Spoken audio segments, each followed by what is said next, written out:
ओम गंगणपतये नमः। ओम सरस्वतये नमः। प्यारे बच्चों, पिछली वीडियो में हमने श्रवण काक है इस पाठ का आधा भाग पढ़ा था। आज हम शेष आधे भाग का अनुवाद करेंगे, जो इस प्रकार है। गृहम् आगत्य तया मंजूषा समुद्घाटिता। गृहम् प्लस आगत्य, घर आकर उस लड़के ने पेटिका को खोला। समुद्घाटिका माने खोला, मंजूषा माने पेटी, पेटी को खोला। तस्यां महारानी हीरकानी विलोक्य सा परहर्षिता। तस्याम उसी पेटी में, महारानी माने बहुमूल्य, हीरकानी माने हीरे जवाहरात, विलोक्य देखकर, सा वह, परहर्षिता खुश हो गई। उस पेटी में बहुमूल्य हीरों को देखकर वह खुश हो गई।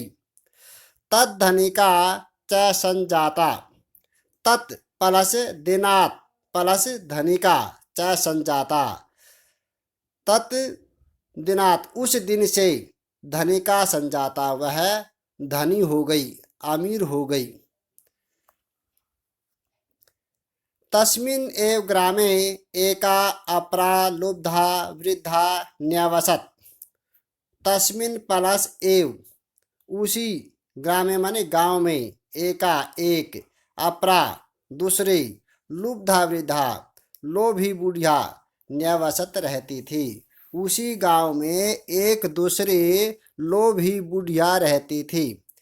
तस्या अपि एका पुत्री आसीत्। उसकी भी एक पुत्री थी। तस्या माने उसकी, अपि माने भी, एका पुत्री एक पुत्री आसीत् थी, उसकी भी एक पुत्री थी।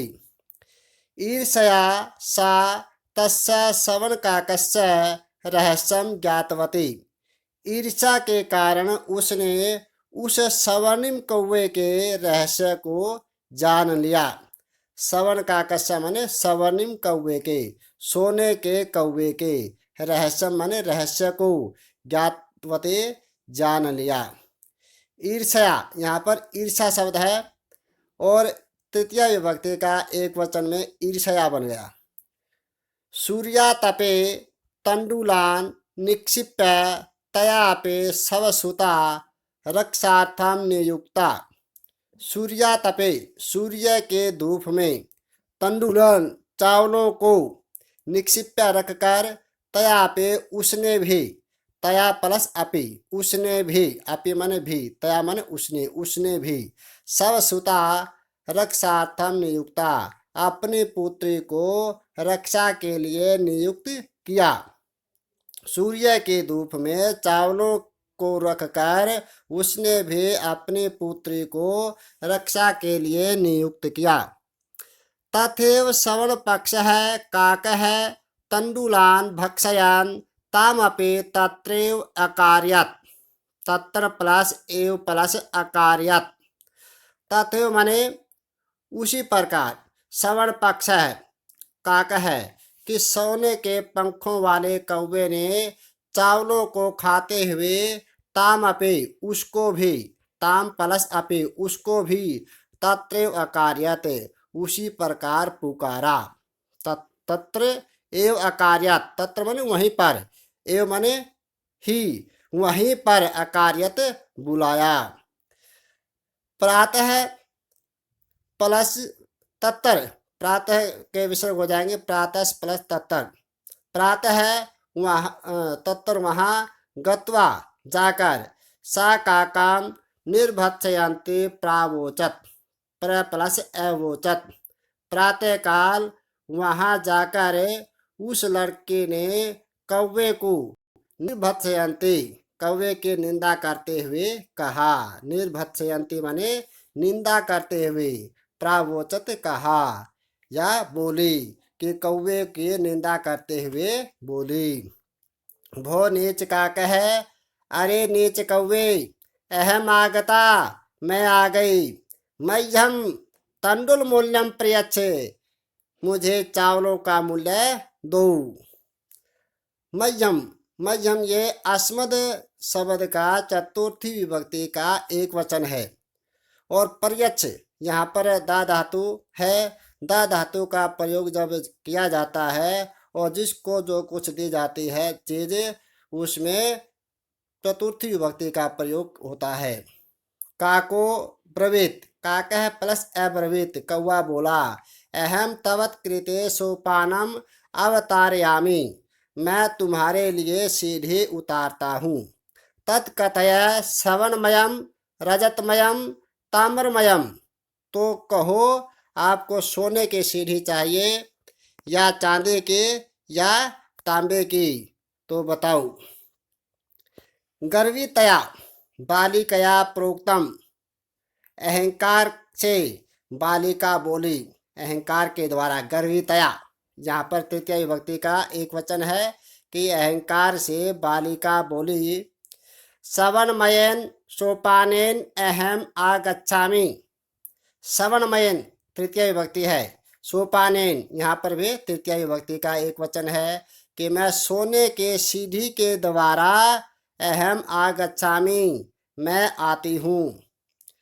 परम श्रवण काकस्तत्कृते ताम्रमयम सोपानम एव प्रायच्छत, परंतु सोने के कौवे ने उसके लिए तांबे की सीढ़ी ही दी।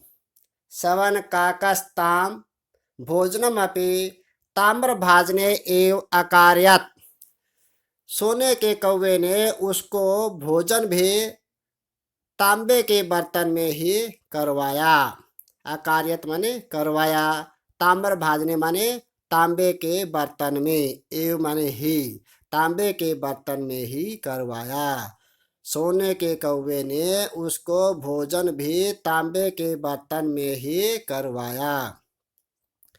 प्रतिनिवृत्ति काले श्रवण काकेन कक्षाभ्यंतरात् तीसरः मंजूषा तत्पुरः समुत्क्षिप्ता, प्रतिनिवृत्ति काले के निवृत्त हो जाने के बाद श्रवण काकेन सोने के कौवे ने कमरे के अंदर से 3 पेटिकाएं उसके सामने रखी। कि सोने के कौवे ने कमरे के अंदर से 3 पेटी ला करके उसके सामने रख दी। समुत्क्षिप्ता माने रखी। और तीसरा माने 3, मंजूषा माने पेटियां, 3 पेटियां, और तत्पुरः माने उसके सामने समुत्क्षिप्ता रख दी। लोभाविष्टा सा बृहत्तमां मंजूषाम गृहीतवती, लोभ के कारण उस लड़की ने सबसे बड़ी पेटी को ही ग्रहण किया।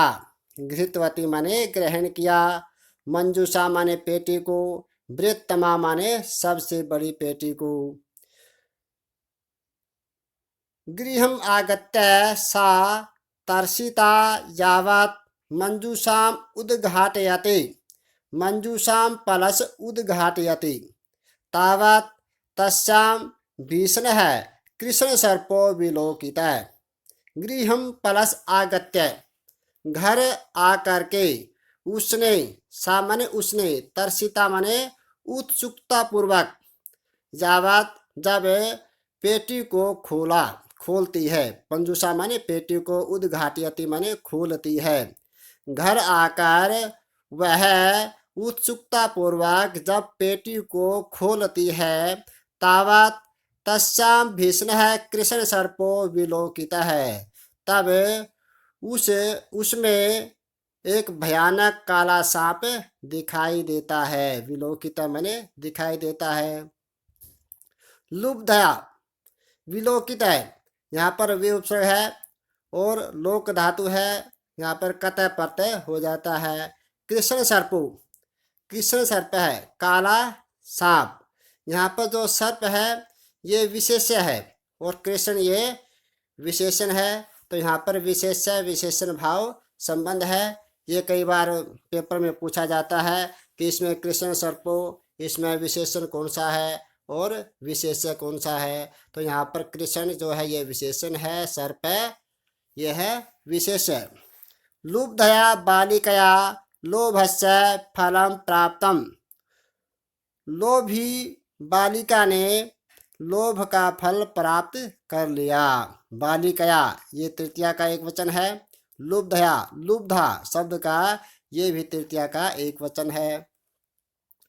तदनंतरम सा लोभम पर्यत्यजत।